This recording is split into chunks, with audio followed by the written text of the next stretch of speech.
Entrepreneurs, entrepreneuses, on vous ment, on vous spolie. Vous pensiez être à votre compte, que nenni. Vous travaillez pour un maître, l'État, qui prendra 60% du fruit de vos efforts en cas de réussite. Vous êtes donc un fonctionnaire. Car c'est bien là le problème. En France, tout le monde devient fonctionnaire. Il y a les agents de l'État, certes, pour qui c'est un statut normal, mais aussi tous les autres. En cas de succès, vous devez payer, que vous soyez salarié ou entrepreneur, un tribut à l'État de 60%. C'est assez logique, me direz-vous, dans un pays où les dépenses publiques se montent à presque 60% du PIB.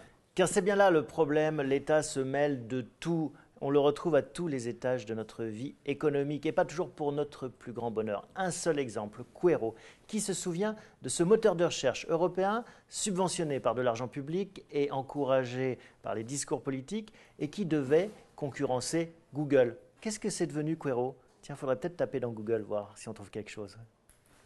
Mais il va falloir aussi que les entrepreneurs et les startups balaient devant leurs portes. En effet, si vous voulez ne pas être taxé à 60% à la sortie en cas de succès, il faut arrêter de pleurnicher pour bénéficier d'avantages fiscaux pour qu'on investisse dans vos sociétés.